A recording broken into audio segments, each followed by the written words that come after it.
Galaxy 2, la suite du 1. Sans blague. Développé par Nintendo et sorti en 2010 sur Wii et remasterisé le 18... Attendez... On me dit dans l'oreillette que Mario Galaxy 2 n'a jamais été remasterisé. Pourquoi? On rappelle quand même que le premier a eu le droit à son remaster HD. Comment on appelle ça déjà? D'ailleurs, vous savez que initialement Mario Galaxy 2 ne devait pas exister. De base, Nintendo voulait ressortir Mario Galaxy 1, mais avec du contenu en plus. On appelle ça un DLC. Yoshi, une planète à l'effigie de Mario, et j'en passe. Attends, ils voulaient ressortir le même jeu, mais avec un DLC en plus, pour 60 balles? Ouais, c'est ça. Comment on appelle ça déjà? Mais plus le développement avance, plus Nintendo va changer de direction. Heureusement, et toutes les nouveautés du Mario Galaxy 1.5, c'était censé être son nom, vont devenir les nouveautés de Mario Galaxy 2. C'est pas bientôt fini? Oui, pardon. Le jeu s'ouvre sur une lettre de notre princesse. Encore? Oui, encore, mais est-ce que tu as noté la finesse du scénario? Je ne crois pas. Parce que cette fois-ci, c'est pas pour quelque chose, mais pour un morceau de gâteau. Ah oui, effectivement, ça n'a plus rien à voir. Bah oui, on peut appeler ça une liberté scénaristique. Bordel de merde! Quand on joue à un jeu Mario, c'est rarement pour le scénario. D'ailleurs, vous noterez aussi que cet opus commence par le Festival des Éclats d'Étoiles. On rappelle que c'est un événement qui se produit tous les 100 ans. Il s'est passé quoi entre les deux opus? Parce que si on suit la logique, Mario il a plus de 100 ans dans ce cas-là. Vous noterez également que les Toads ont toujours des choses aussi intéressantes à dire. Mario! Youhou! Des fragments d'étoiles partout! Attrape les fragments d'étoiles! Pointe la télécommande Wii et attrape-les avec le curseur! Petit pas à la taille, grand dans le calvaire! Ouais, ils sont toujours aussi inutiles, quoi. Ouais. Enfin bon, passons. Sur notre chemin, nous croiserons un Luma, le même que celui de Mario Galaxy 1 qui, on le rappelle, est mort. Enfin, en tout cas, ils se ressemblent. En même temps, les Luma, ils se ressemblent un peu tous. Bref, ce Luma nous parle en langage PlayStation. Triangle, croix, croix, triangle, triangle, croix.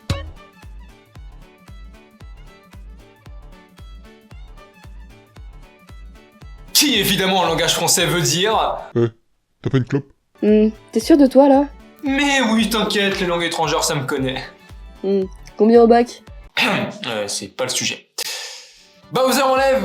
Oh, c'est vrai, l'époque des piles. Bon, je verrai ça après. Je disais, Bowser enlève la princesse. Encore. Heureusement pour nous, des Luma Qui sortent de nulle part. nous envoient dans la galaxie et notre aventure peut commencer. À peine arrivé, un Luma nous explique le scénario qui tient sur 3 lignes. La maniabilité n'a pas changé, c'est tant mieux. On retrouve toute la panoplie de mouvements qu'on connaît, et ça fait plaisir. Une fois Dino Piranha battu, nous voilà sur une sorte de débris galactique. Nous faisons la rencontre de Luba. T'es enrhumé? Non, Night, c'est son prénom. Viens pas parler de blague après. Celui-ci nous demande à l'aide d'un choix rhétorique, veux-tu sauver ta princesse? Tout à fait ou oh oui?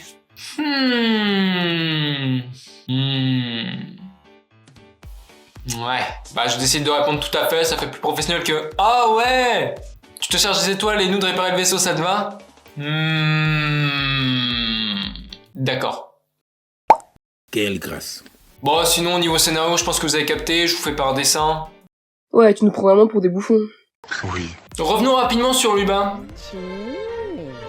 Chiche, comme il dit. Ce personnage, il sort de nulle part. Ça me dérange. Harmonie avait une histoire. Certainement pour ça que c'est l'une des princesses les plus appréciées de l'univers Mario. Après, on rappelle quand même qu'elle a le pouvoir du charisme.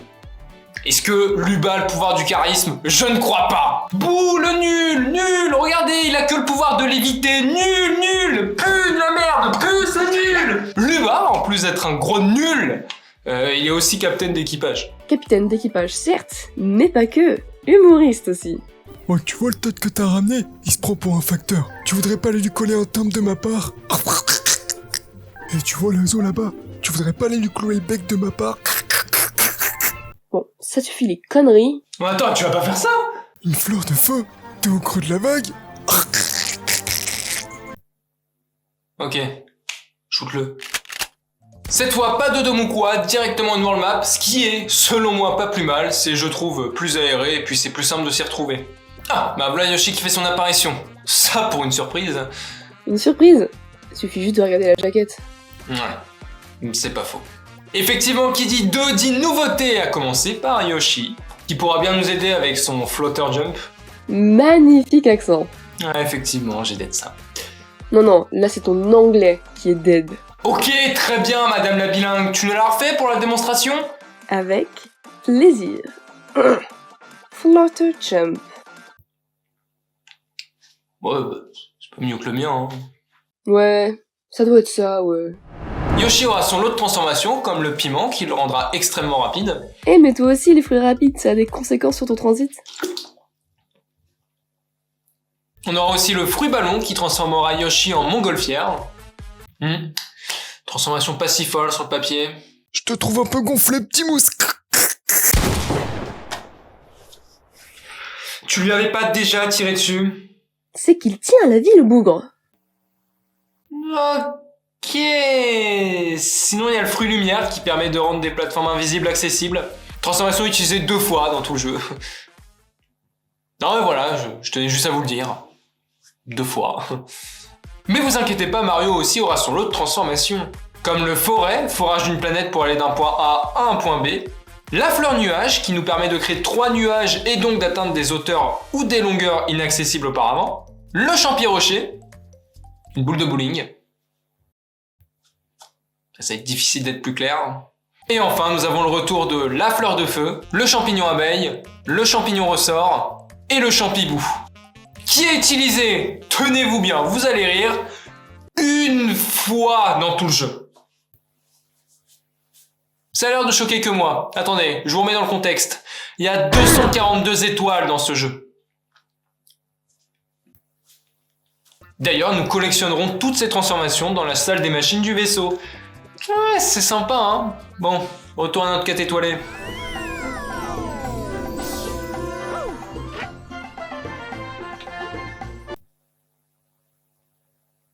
Vous vous souvenez des Goinfluma? Celui-là est devenu riche grâce à moi. Ce Luma est devenu riche grâce à cette technique. Non, ce n'est pas grâce à la carte Google Play. Bien sûr que vous vous en souvenez. Eh bien, eux aussi sont de retour. Et plus nombreux que jamais.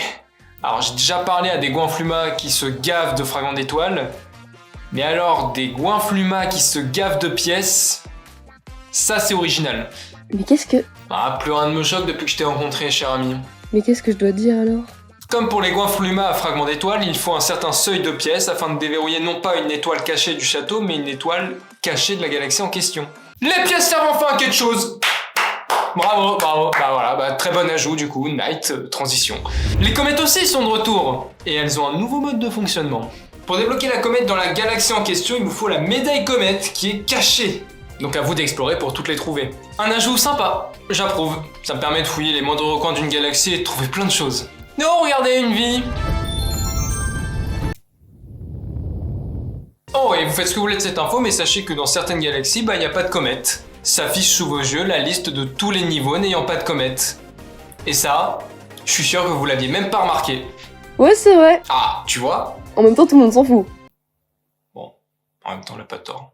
Niveau comète, on a le retour de certaines comètes qu'on connaît déjà, comme la comète contre la montre, la comète 1 point de vie, la comète accélération, qui est toujours aussi inutile.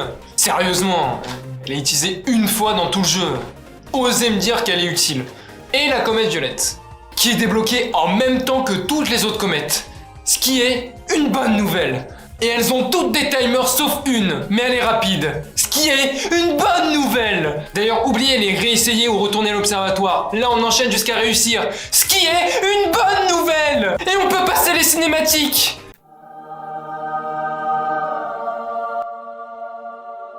On aura 2 nouvelles comètes dans cet opus. La comète Chaos, pas facile de se frayer un chemin quand on est suivi par des nous maléfiques, et la comète Mêlée, qui me satisfait à un point, vous pouvez pas savoir.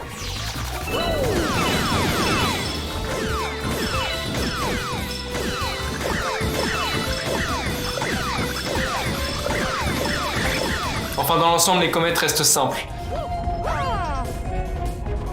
Et merde. Oh, d'ailleurs, le système de vie n'a pas changé. Bon, vous quittez le jeu, vous revenez à 4. Donc je comprends toujours pas l'intérêt, surtout qu'en plus, bah je sais où je peux faire le plein.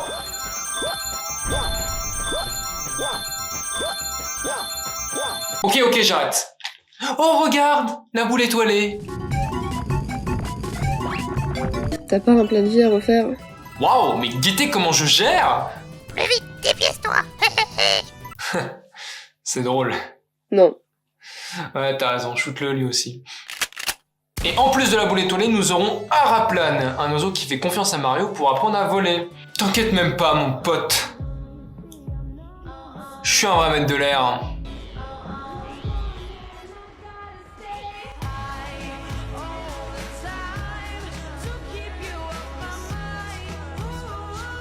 Dans notre périple pour rejoindre Bowser, nous ferons la connaissance de Billy Banane. Eldorado! Ce petit singe n'hésitera pas à nous mettre au défi qu'on acceptera avec joie. Pourquoi? Eh bien, parce qu'on ne refuse pas un défi de Billy Banane. Et pourquoi? Mais parce qu'il est trop cool! Regarde ses lunettes et son flow et la manière dont il parle! Bah quoi? C'est un homme, un vrai, et tu sais comment je le sais? Je le sais parce qu'il dit man. Oh la racaille! Billy Banane pourra envoyer des lettres au Todd Factor nous proposant d'aller le rejoindre dans une certaine galaxie afin d'accomplir son défi et par conséquent obtenir une étoile.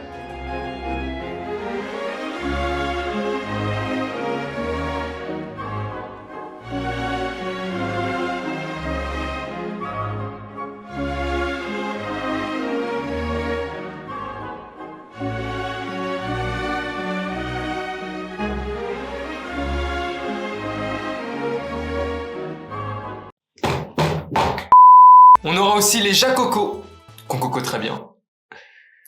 Tu vois, c'est ça ton problème. Viens, on fait comme si rien ne s'était passé. Ouais, vaut mieux, ouais. Je disais, les Jacoco pourront aussi nous envoyer des lettres afin qu'on puisse faire la course avec Araplane.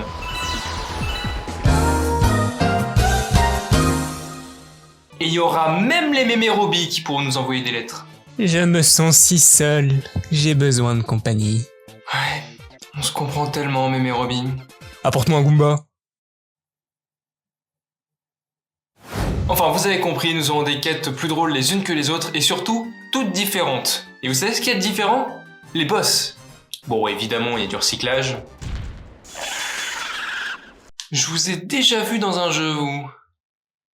Mais je sais plus lequel. Il y aura même des remixes. C'est un flocon de neige géant? Oui. Quoi? Tu vas pas me dire qu'une toupie c'est mieux? Ah, c'est marrant que tu parles de recyclage. Parce que je vois que tu recycles aussi tes blagues. Facile et recyclé. Bon, et puis il y a d'autres combats, voilà quoi.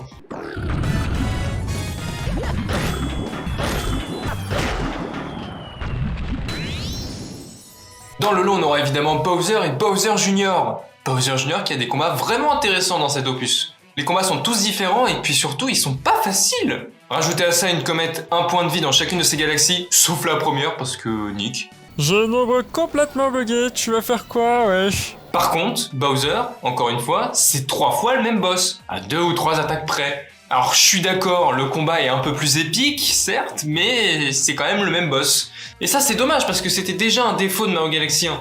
Bah voilà, le jeu est fini, bon, les génériques sont sympas. Hein? C'est quoi ça? Un avion? Un oiseau? C'est ta mère. Non, il s'agit de la comète verte. Le jeu nous propose de recommencer tout le jeu, mais cette fois-ci en cherchant les étoiles vertes. Et on pourrait se dire... Vas-y, trop chiant, j'ai déjà fini le jeu une fois. Trop la flemme de le refaire. Et bah grosse erreur! T'entends ça, Nate? C'est une erreur! On sera deux comme ça. En réalité, j'ai trouvé cette nouvelle quête vraiment cool à faire. En tout cas, c'est plus plaisant que de juste recommencer le jeu avec un autre perso! Dans les faits, ça consiste à chercher chaque recoin de la galaxie afin de trouver les étoiles vertes qui se cachent parmi les étoiles normales. Et certaines étoiles vertes sont vraiment fourbes. Et t'en as d'autres... Bon... voilà quoi. Je me demande bien où est l'étoile verte. Allez, passe-moi une manette qu'on finisse ça en 2-2. Allez tiens, ça va nous permettre d'essayer le multijoueur. Allez vas-y, tu peux faire quoi? Immobiliser les ennemis, les tuer, ramasser les pièces et les fragments d'étoiles. Oh, mais y a aucune différence avec Mario Galaxy 1. Ah bah si, maintenant je peux ramasser les pièces et surtout, le J2 est modélisé. Wow! Encore une fois, un défaut du 1 qui n'est pas vraiment corrigé. Alors oui, je le conçois, le mode de joueur a été amélioré, mais je pense qu'il aurait pu l'être encore plus. Graphiquement, ça n'a pas changé. Et c'est tant mieux. Mais pour ce qui est des environnements, les galaxies regorgent de bonnes idées en règle générale. Retournez sur Minecraft, les Underman! Par contre, c'est bizarre, mais quand j'ai joué, j'avais de légères impressions de déjà-vu. Waouh, regardez, un monde des abeilles. Alors ça, c'est original. Ah ouais, carrément, là, il n'y a même pas de différence. Franchement, Nintendo, quitte à recycler. Je préfère faire des galaxies vues dans d'anciens Mario 3D que de refaire des galaxies de Mario Galaxy 1. Et quand je parle de galaxies vues dans d'anciens Mario 3D, je pense à la forteresse Swamp de Mario 64. Franchement, quel plaisir de reparcourir ce niveau. En plus, écoutez-moi ce remix.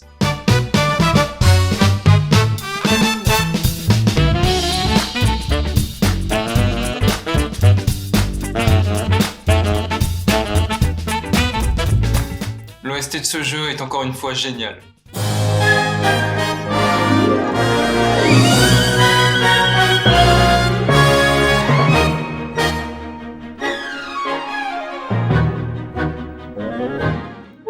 Celle-là, elle est pas mal, mais attendez, j'ai mieux.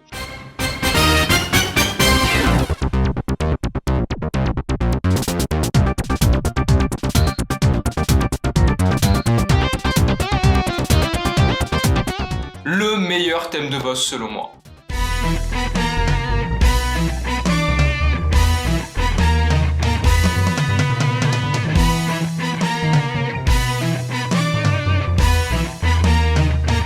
Ah, le deuxième meilleur thème de boss selon moi. Et bien évidemment l'incontournable.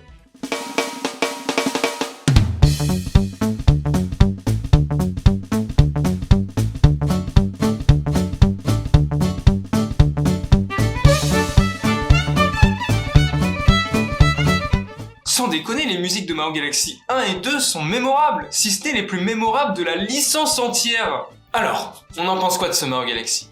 Eh bien, Mario Galaxy 2 a appris quelques erreurs de son prédécesseur, mais le problème, c'est qu'il n'a pas appris toutes les erreurs. Il aurait pu être mieux si certaines erreurs de Mario Galaxy 1 ne seraient pas revenues dans cet opus. Je pense notamment au multijoueur. Mais bon, le multijoueur ça n'a jamais été le fort des Mario 3D, non ? C'était une balle réelle? Bon après le jeu reste vraiment cool à jouer, hein. Les graphismes sont cool, les musiques sont incroyables, puis le gameplay reste toujours aussi dynamique. En fait ce qui est important de remarquer c'est que Mario Galaxy 2 est bel et bien un 2 et pas un Mario Galaxy 1.5 comme c'était originellement voulu. Ça se voit surtout au niveau de l'atmosphère. Effectivement Mario Galaxy 1 avait une atmosphère plutôt pesante. Alors c'est pas un défaut vu que c'est voulu, c'est même plutôt une qualité. Et Mario Galaxy 2, c'est tout l'inverse de Mario Galaxy 1. Il n'y a aucun passage triste, il y a des couleurs de partout. Ce deuxième opus a complètement abandonné l'aspect un peu triste qu'avait posé Mario Galaxy 1. Ça peut être une explication de pourquoi les gens préfèrent Mario Galaxy 1 à Mario Galaxy 2. Cependant, je vous conseille vivement les deux jeux, vous allez passer un bon moment. Malgré les défauts énumérés, ces jeux restent du classique du jeu vidéo et me font réaliser que je suis né à la bonne époque. Maintenant, pardonnez-moi, j'ai une revanche à prendre.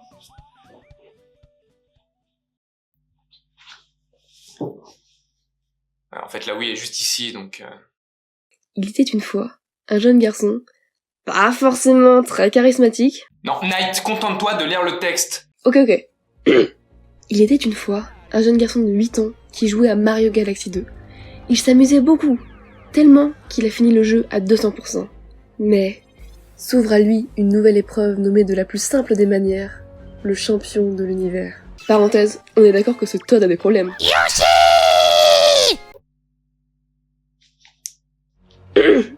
Il réussit avec brio cette épreuve, mais il n'a même pas le temps de s'extasier qu'une nouvelle épreuve l'attend. La comète ultime. Ouais, il faut faire le plein de fragments d'étoiles avant, sinon ça marche pas. Putain, mais j'avais dit que j'en refarmerais plus, nique sa mère. Une fois la comète apparue, le jeune garçon se précipita et s'élança dans un nouveau défi, qui est le dernier. Avec un seul point de vie, cette galaxie semblait impossible pour le jeune garçon. Toutes ses tentatives ne menaient qu'à de la frustration et de la rage. Ce pourquoi il abandonna. 10 ans après, il se lança sur YouTube et commença à faire des vidéos critiques sur les jeux vidéo, via le moment où il retomba sur ce niveau. C'est l'heure de la revanche. Mais d'abord, faut faire le plein. Une fois le plein de vie fait, le jeune homme se lança vers son plus grand défi. Après des morts en chaîne et des essais à n'en plus finir, notre jeune garçon, devenu grand, parvint à la fin. Mon envie de mourir grandit de jour en jour. Le grand garçon, ce tocard, recommença et recommença en boucle pour atteindre la fin une deuxième fois. Les morts s'accumulent, la frustration prend le dessus. Cela dit, je me marre bien. Et après des essais incessants,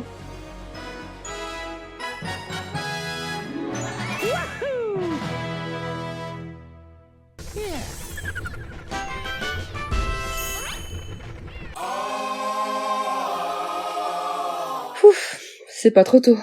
J'aimerais remercier ma famille, c'est grâce à eux que j'en suis là aujourd'hui. T'as pas l'impression d'en faire trop là? Bon, attends, Nate, finir le niveau en 16 minutes 49, je trouve quand même que c'est pas mal. Ah ouais, tu crois?